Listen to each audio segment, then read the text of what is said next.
সবাইকে আন্তরিক শুভেচ্ছা। আশা করি আপনারা সকলেই ভালো আছেন। আজকে উচ্চ প্রাথমিকের শিক্ষক নিয়োগ বিষয়ে বেশ কিছু গুরুত্বপূর্ণ তথ্য দিচ্ছি, তাই ভিডিওটি অবশ্যই প্রথম থেকে শেষ পর্যন্ত ভালো করে শুনে বোঝার চেষ্টা করবেন। আপনারা নিশ্চয়ই জানেন যে একদিকে মহামান্য কলকাতা হাইকোর্টের আদেশ অনুযায়ী ইতিমধ্যে প্রথম পর্যায়ের কাউন্সেলিং পর্ব সম্পন্ন হয়েছে এবং দ্বিতীয় পর্যায়ের কাউন্সেলিংও শুরু হয়েছে। গত 17 তারিখ থেকে এই কাউন্সেলিং পর্যায়ে চলছে, আগামী 23 তারিখ পর্যন্ত এই কাউন্সেলিং পর্ব চলবে। ইতিমধ্যে অনেক শূন্য পদ এখনও পর্যন্ত পূর্ণ হয়নি, অর্থাৎ সেকেন্ড কাউন্সেলিংয়েও কিন্তু যথেষ্ট পরিমাণে চাকরি প্রার্থী অনুপস্থিত রয়েছেন। কেউ বা স্কুল রিফিউজ করেছেন, কেউ বা অ্যাবসেন্ট রয়েছেন। তো এই সংখ্যাটা এই মুহূর্তে অনেকটাই। এছাড়াও আমরা আপার প্রাইমারির আরেকটি দিক সবথেকে গুরুত্বপূর্ণ হিসাবেই দেখছি, যেটা হচ্ছে সিট আপডেট। আপনারা নিশ্চয়ই জানেন যে দীর্ঘদিন ধরে আন্দোলন এবং অবস্থান বিক্ষোভ করে আসছেন মাতঙ্গিনী হাজরা মূর্তির পাদদেশে অনেক চাকুরি প্রার্থী। তারা আবারও কিন্তু একটা বৃহত্তর আন্দোলনের ডাক দিয়েছে এবং সেই আন্দোলন কিন্তু ব্যাপক হতে চলছে কলকাতার রাজপথে। কলকাতার রাজপথ আন্দোলনের রাজপথ আপনারা সকলেই জানেন। তো অবশ্যই আমরা এই বিষয় নিয়ে আজকে আপনাদের পুঙ্খানুপুঙ্খ তথ্য দেওয়ার চেষ্টা করব। প্রথমেই কাউন্সেলিং পর্ব নিয়ে আলোচনা করব, তারপর অবশ্যই আমি আপনাদের সিট আপডেট বিষয়ে যথেষ্ট গুরুত্বপূর্ণ তথ্য দেওয়ার চেষ্টা করব। তো আপনারা নিশ্চয়ই জানেন যে দীর্ঘ পথ অতিক্রম করে কাউন্সেলিং পর্ব শুরু করে দিয়েছে ডাব্লিউবিএসএসসি। ইতিমধ্যে দেখেছেন যে মহামান্য কলকাতা হাইকোর্টের 11 নম্বর বেঞ্চ থেকে তপব্রত এবং পার্থসারথী স্যার তারা দুজনে যে অর্ডার দিয়েছেন সেই অর্ডারকে চ্যালেঞ্জ করে অনেকেই মহামান্য সুপ্রিম কোর্টে গিয়েছিলেন, এসএলপি দায়ের করেছিলেন।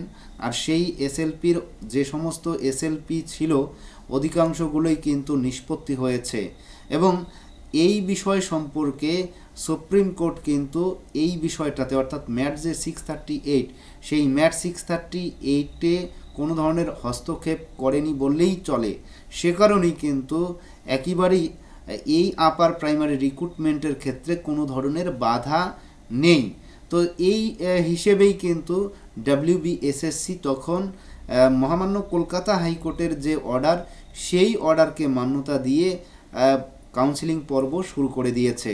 আপনারা নিশ্চয়ই প্রথমের দিকে দেখেছেন যে কাউন্সেলিংয়ের যে যাবতীয় তথ্যাদি সেই তথ্যাদি কিন্তু প্রকাশ করা হয়েছিল ডাব্লিউবিএসএসসির ওয়েবসাইটে। তারপর আপনারা দেখলেন যে কাউন্সেলিংয়ের ডেট দেওয়া হলো, ইন্টিমেশন লেটার থেকে শুরু করে স্কুল লিস্ট সব কিছুই কিন্তু একের পর এক নোটিশ অনুযায়ী ডাব্লিউবিএসএসসি তার ওয়েবসাইটে প্রকাশ করেছে এবং প্রথম পর্যায়ে অনেক সংখ্যক চাকুরি প্রার্থীর আমরা নাম দেখেছিলাম যে কাউন্সেলিংয়ের ডাক পেয়েছেন, অথচ অনেকেই কিন্তু স্কুল রিফিউজ এবং অ্যাবসেন্ট ছিলেন।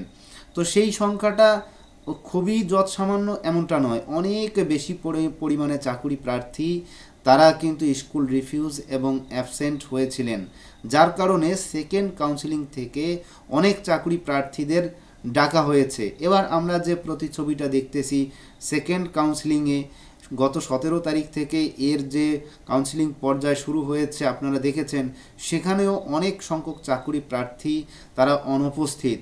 এবার এখন প্রশ্নটা হচ্ছে আগামী যে 23 তারিখে এই কাউন্সেলিং পর্যায়ে সম্পন্ন হবে তারপরের পদক্ষেপ কি? কমিশন কি ভাবছে যে থার্ড কাউন্সেলিং এই মুহূর্তে করবে না আরও সময় লাগাবে? তো এই বিষয় সম্পর্কে আমরা যতটুকু শুনেছি যে সেকেন্ড কাউন্সেলিং সম্পন্ন হওয়ার পর যাবতীয় বিষয়গুলো অর্থাৎ কতটা শূন্য পদ, তারপর মেল ফিমেল কতটা অ্যাবসেন্ট হয়েছে, এই যাবতীয় বিষয়গুলো হিসেব নিকেশ করার এক সপ্তাহের মধ্যেই আবারও কিন্তু একটা নোটিশ আসতে চলছে, অর্থাৎ সেকেন্ড কাউন্সেলিং শেষের এক সপ্তাহ পর থার্ড কাউন্সেলিংয়ের আরেকটা নোটিশ আসবে বলে আমরা শুনতে পাচ্ছি। তো এই মুহূর্তে অনেক সংখ্যক চাকুরি প্রার্থী এখনও পর্যন্ত অপেক্ষায়মান তালিকায় রয়েছেন। অনেকেই নানান ধরনের প্রশ্ন করেছিলেন যে আমরা ডাক পাবো কি না, তাদের র্যাঙ্ক হয়তো অনেকেই কমেন্টে বলেছেন। তো আমি আপনাদের বিষয়টা ক্লিয়ার করব যে এখনও পর্যন্ত কাউন্সেলিং পর্ব সম্পন্ন হয়নি, আগামী 23 তারিখে কাউন্সেলিং পর্ব সম্পন্ন হবে। আমি আপনাদের টোটাল হিসেবটা দেখিয়ে দেব যে কতটা শূন্য পদের উপর ভিত্তি করে আবার থার্ড কাউন্সেলিংয়ে কতজন ডাক পেতে চলছেন। তো এই যে বিষয়টা, অনেকেই ভাবছেন যে তাদের সাবজেক্ট আর্টস, অর্থাৎ কারো বাংলা, ইংরেজি, ইতিহাস, ভূগোল হতে পারে, সংস্কৃত হতে পারে। তো সেই ক্ষেত্রে যেহেতু যৎসামান্য শূন্যপদ রয়েছে, তাই যে সমস্ত ওয়েটিং আছেন তাদের সবারই চাকুরি হবে কি না, এই নানান প্রশ্নের উত্তর কিন্তু সেকেন্ড কাউন্সিলিং সম্পন্ন হওয়ার পরেই আমরা বলতে পারবো। তবে আশা করা যায় অধিকাংশ চাকুরি প্রার্থীদের চাকুরি হয়ে যাবে। যারা ওয়েটিংয়ে রয়েছেন আপনারা চিন্তা করবেন না, আপনারা অপেক্ষা করুন। অবশ্যই আশা করি আপনারা প্রায় সকলেই কিন্তু চাকুরি পাবেন। সেটা কিভাবে সম্ভব, আর অল্প কয়েকটা দিন গেলেই অবশ্যই আপনারা সেই বিষয়টা সম্পর্কে অবগত হতে পারবেন। আমি আগামী সোমবারের দিন আপনাদের একটা খুব সুন্দর রিপোর্ট দেব। সেটা রাতে সোমবারের দিন 10টা-11টার দিকে একটা দারুণ একটা রিপোর্ট দেওয়ার চেষ্টা করব। অবশ্যই আপনারা কিন্তু চ্যানেলটা ফলো করবেন। আমি যে তথ্য প্রকাশ করব আশা করি থার্ড কাউন্সিলিংয়ে যারা অপেক্ষায়মান তালিকায় রয়েছেন তাদের আশা করি অধিকাংশের মুখে হাসি ফুটবে, এতটুকু বলে রাখছি। তো এবারে বিষয়টা হচ্ছে যে সিট আপডেট নিয়ে আমি আলোচনা করব। তো সিট আপডেট প্রসঙ্গে বলতে গেলে এই কাউন্সিলিংয়ের পর্বটা একটু আপনাদের বলতেই হচ্ছে। আপনারা নিশ্চয়ই জানেন যে ফার্স্ট কাউন্সিলিং, সেকেন্ড কাউন্সিলিং, এমনকি থার্ড কাউন্সিলিংয়েও অনেকেই কিন্তু অ্যাবসেন্ট থাকবেন। তো সে কারণে যে শূন্য পদগুলো পড়ে থাকবে, তারপর আপনারা নিশ্চয়ই দেখেছেন যে ইন্টারভিউয়ের 15 দিন আগ মুহূর্ত পর্যন্ত সমস্ত শূন্যপদ সংযোজন করে আবার ইন্টারভিউ নিয়ে যে সমস্ত চাকরি প্রার্থী এখনও পর্যন্ত ইন্টারভিউয়ে ডাক পাননি তাদের ইন্টারভিউয়ে ডাকা উচিত। তো এই যে বিষয়টা, এই বিষয়টা অবশ্যই গুরুত্বপূর্ণ এবং এটা নেতিবাচক, এবং এই সিট আপডেটের উপর অবশ্যই জোর দেওয়া উচিত। আপনারা দেখেছিলেন যে শূন্যপদগুলো যে হারে বৃদ্ধি পাচ্ছে এবং অনেকেই ইতিমধ্যে কাউন্সিলিংয়ে অনুপস্থিত থাকছেন, সেই নিরিখে সাবজেক্ট বিশেষে অনেকটা শূন্যপদ কিন্তু থেকে যাবে। তো সেই শূন্যপদগুলো ধরলে অবশ্যই পরবর্তীতে আবার একটি ইন্টারভিউ নিতে হয়, এটা কিন্তু লজিক বলছে। আর এই লজিকের উপর ভিত্তি করে যদি WBSSC আবার একটা ইন্টারভিউ প্রসেস শুরু করে তাহলে কিন্তু অনেকের মুখে হাসি ফুটবে। তবে এই বিষয় সম্পর্কে অনেকের অনেক ধরনের মতামত রয়েছে। কেউ বলছে যদি এই সিট আপডেট এই মুহূর্তে করা হয় তাহলে সেই সঙ্গে ট্রেনিংটাও আপডেট করতে হবে।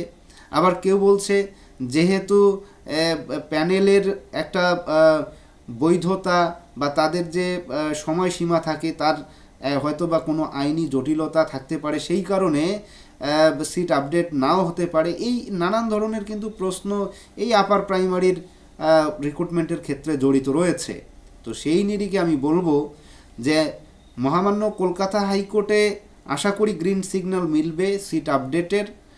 যদি WBSSC তারা নিজের থেকে সিট আপডেট করে তাতে কিন্তু কোনো ধরনের বাধা সম্ভবত দেবে না। এবং ইতিমধ্যে আপনারা দেখেছিলেন যে অর্ডারের প্রথমের দিকে একটা কথা বলা ছিল যে 5108টি শূন্যপদ সংযোজন করা উচিত। আপনারা অর্ডারটা একটু ভালো করে পড়বেন, হ্যাঁ, তাহলেই হয়তো সেখানে দেখতে পাবেন এই জাতীয় কোনো একটা কথা কিন্তু বলা রয়েছে। তাহলে আশা করি মহামান্য কলকাতা হাইকোর্ট এই সিট আপডেটের ক্ষেত্রে কোনো হস্তক্ষেপ করবে না, যেহেতু রুলসেই বলা রয়েছে। আর অনেকেই কিন্তু বিভিন্ন ধরনের প্রশ্ন করছেন বা বিভিন্ন ধরনের মতামত জ্ঞাপন করছেন যে যদি শূন্যপদ আপডেট করা হয় তাহলে নতুনেরা কোথায় যাবেন। তো এখনও পর্যন্ত এই কাউন্সিলিং পর্ব অনগোয়িং, অর্থাৎ এই নিয়োগ প্রসেস চলছে। তাই WBSSC যদি মনে করে তাহলে কিন্তু সিট আপডেট করতেই পারে। এবং অদূর ভবিষ্যতে যারা নতুন রয়েছেন তাদের ক্ষেত্রেও কিন্তু সিট রয়েছে, সেটা 2019-এর পর থেকে। যারা নতুন এই মুহূর্তে যারা পুরাতন রয়েছেন, যারা টেট পাস ট্রেন্ড, তারা কিন্তু চাচ্ছে যে 2019-এর আগ মুহূর্ত পর্যন্ত, অর্থাৎ যে সময়টা ইন্টারভিউ হয়েছে সেই সময়ের আগ মুহূর্ত পর্যন্ত। আর যেহেতু 2021 সালেও আরেকটি ইন্টারভিউ হয়েছে, তাই 2021 সালের আগ মুহূর্ত পর্যন্ত অনেকেই শূন্য পদের দাবি করছেন। তো যদি মহামান্য কলকাতা হাইকোর্টের সেই যে একটা বিস্ময়সূচক কথা আপনারা বলতে পারেন যে 5,108টি শূন্যপদ সংযোজন করা উচিত। আর এটাকেই যদি প্রাধান্য দিয়ে ডাব্লিউবিএসএসসি তারা শূন্যপদ সংযোজন করে, আশা করি এখানে কোনো ধরনের আইনি জটিলতা থাকতে পারে না। তাই এই সিট আপডেটের জন্য ইতিমধ্যে আপনারা দেখেছেন মহামান্য কলকাতা হাইকোর্টের আদেশ অনুযায়ী মহামান্য কলকাতা হাইকোর্ট থেকে অর্ডার নিয়ে মাতঙ্গিনী হাজরা মূর্তির পাদদেশে দীর্ঘদিন ধরে আন্দোলন এবং অবস্থান বিক্ষোভ করে আসছেন উচ্চ প্রাথমিকের বিভিন্ন ধরনের চাকুরি প্রার্থী। তারা ইন্টারভিউ বঞ্চিত, তাদের হয়তো কারো যৎসামান্য নাম্বার কম রয়েছে, কাট অফ কম রয়েছে, সেই সমস্ত চাকুরি প্রার্থী তারা রোদ ঝড় বৃষ্টি উপেক্ষা করে শুধুমাত্র সিট আপডেটের অপেক্ষায় রয়েছেন, যেটা একেবারেই ন্যায্য অধিকার এবং রুলসকে তারা মান্যতা দিতে চাচ্ছেন। তো সেই সমস্ত চাকুরি প্রার্থী আগামী দিনে আবারও একটা বৃহত্তর আন্দোলনের ডাক দিয়েছেন। অবশ্যই আমরা সেই আন্দোলনের কিন্তু চিত্র দেখতে চলছি এবং একটা ভীষণ মাপের একটা নাড়া দিতে চলছে এই আপার প্রাইমারির যে সমস্ত চাকুরি প্রার্থীরা সিট আপডেটের পক্ষে রয়েছেন। তো অবশ্যই আমরা সেই দিকে নজর রাখব। তবে সার্বিকভাবে আমি এতটুকু বলতে পারি যে আপার প্রাইমারিতে যেভাবে নিয়োগ প্রসেস চলছে সেই নিরিখে যদি ডাব্লিউবিএসএসসি তথা রাজ্য সরকার মানবিক দৃষ্টিকোণ দিক থেকে শূন্যপদ সংযোজন করে এই দীর্ঘ 11 বছরের যন্ত্রণাটাকে মোচন করেন, তাহলে সবাই কৃতজ্ঞ বোধ করবে এবং সকলেরই মুখে হাসি ফুটবে। তো যা হোক, আগামী দিনে শূন্যপদ সংযোজন হোক, আরও অনেকেই চাকুরি পাক, এই এতটুকু আশা আকাঙ্ক্ষা কামনা করে আজকের ভিডিও এখানেই শেষ করছি। সকলেই ভালো থাকবেন, সুস্থ থাকবেন। ধন্যবাদ।